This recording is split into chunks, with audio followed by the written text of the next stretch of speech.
Hey, what's up guys? Sloth King here. Today I'm going to show you how to flush your power steering fluid on your 5th gen Ford Mustang.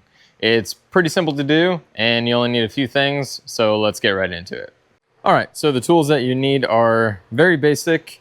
You'll need a few different types of pliers just so you can take off the hose clamp on here. As far as the hoses go, I have 5/8 on me, or is it 5/16? Let's see. This is 5/16. So this is a little bit smaller than what goes on there. If I recall correctly, that is either 5/8 or a 3/8 hose, but we can definitely make do because I have a silicone hose with me, so it can stretch out a little bit more. You're going to need a few different types of drain pans. One, to catch anything that falls, and then two, to catch the fluid that we're going to pump out, or you can use like a soda bottle or something like that.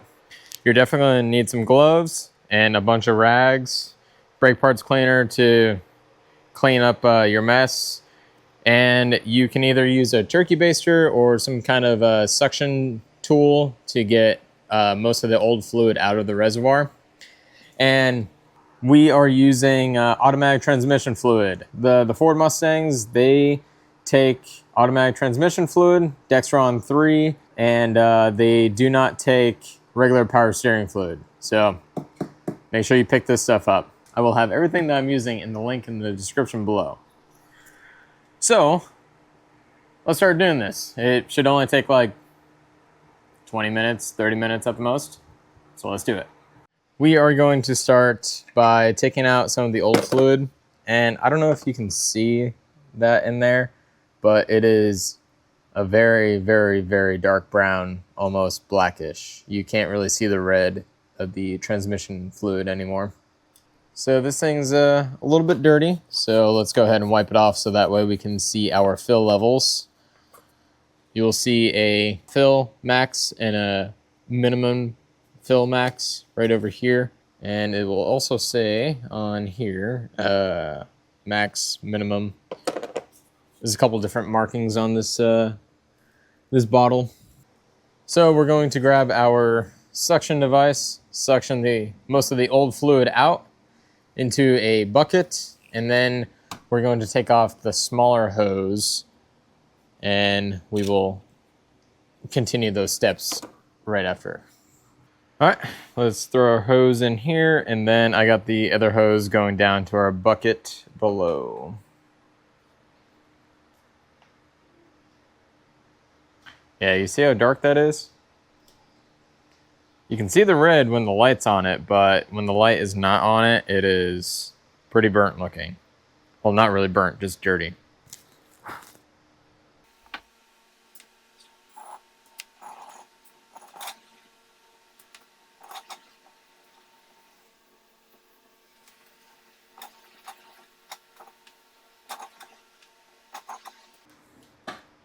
All right, that is just about good. So now we can go ahead and take off our lower hose right after this. All right, so I got our catch tray right underneath just to catch any fluid that will spill out, and it will definitely spill out for sure. But we're just going to keep some extra rags down here just in case. Now, this style of hose works best if you have actual hose tools, but you can make do with some needle nose pliers or regular pliers in general.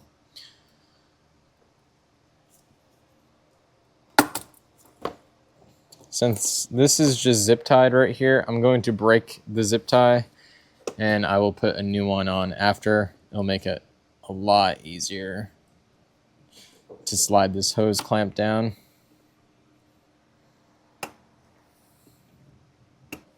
Oh wow, it's just being difficult. There we go. So now we can pull this sheathing back a little bit and we'll be able to just slide the clamp down a whole lot easier.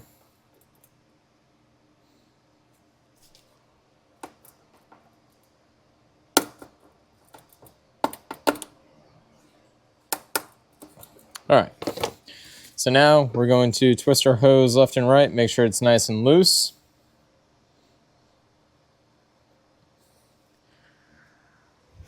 This is where we will get our other catch bucket, and then we're just going to transfer this hose right over here really fast, and we will have a rag on hand just to catch any excess fluid that will leak out of here.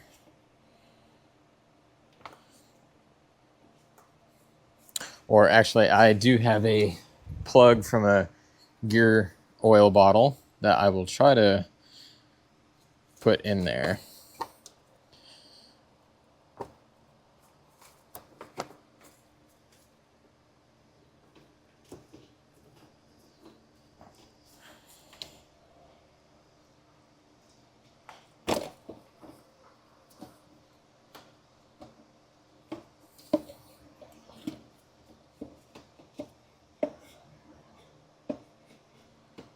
All right.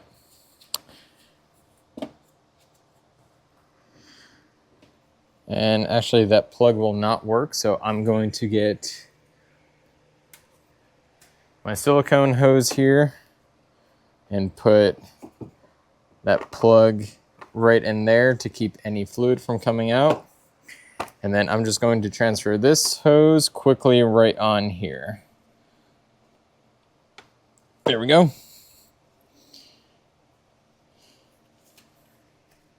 Nice. Now we can just keep this up and out of the way.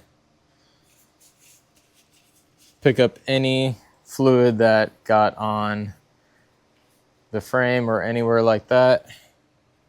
Once you clean up your mess a little bit, we can move on to adding more fluid to here and then just flushing out the whole entire system.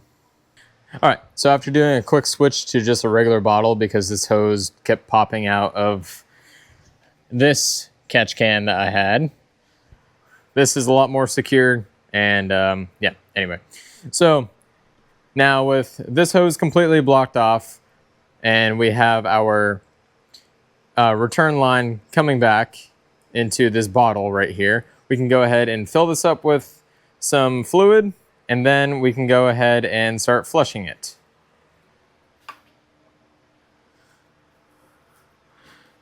During this whole process, you'll probably use around 1.5 quarts, 2 quarts at the most. It's not a whole lot that goes into this system. So I'm going to fill this up to the point where it is completely full.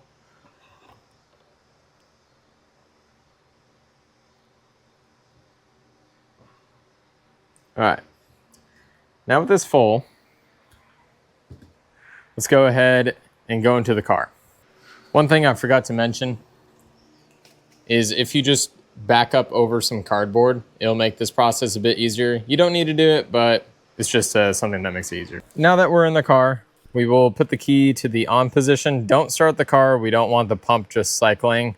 We're going to turn the wheel all the way to one lock position to the left until it can't turn anymore. And then we're going to turn it all the way back to the other lock position to the right. And then we're going to center the steering wheel back, and then we're going to check our fluid level. It's a little difficult with the car off, but it can be done. That's why I put the cardboard down.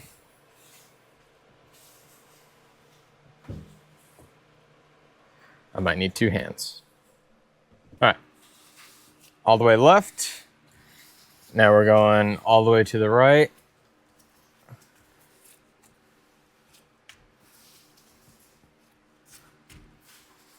Good, now back and center the wheel. And let's go check on the fluid level. Keep an eye on the bottle. It is about halfway full. We can go ahead and empty that out. And inside of our reservoir, we're low, so we can add a bit more fluid. Keep repeating this process until we see the fresh red fluid color. All right, I just finished the second one, and it's starting to get a little bit lighter. I think by the third one, we're gonna be good. All right, it is much lighter, And I'm going to do it one more time. All right, fourth time is the charm, and we are nice and clean. Now we can go ahead and take that hose out, take that one out, and just put it back together and fill it up on to this bottom line right over here, and then we're good to go. All right, guys, there we go. I am all done. I have it right at that minimum mark right there. It is nice and ruby red, and it did not take very long to do. Probably about 20-30 minutes at the most. The majority of the time I spent cleaning everything up. So yeah, hopefully this guide helped you guys out. And if it did, awesome. Glad to help you guys out. Be sure to keep up on this. This is one of those maintenance items that everyone completely overlooks. And yeah, it could cause your pump or rack to prematurely wear out because of all the contaminants that is in the fluid. So if you do this regularly, I don't know the exact mileage on here, but every few years, just go ahead and just flush that out, and then you should be good to go. And if you have any whining coming from your pump, this is the first thing that you should do just in case, because whining does not mean that the pump is bad. Sometimes it just means that the fluid is just dirty. So a simple flush like this can solve a whining power steering pump. But anyways, if you guys want to go ahead and support the channel, you can click the link in the description below to my shop. You can pick up one of these hats, a few of my t-shirts, but yeah. Anyways, I'll catch you guys on the next ride.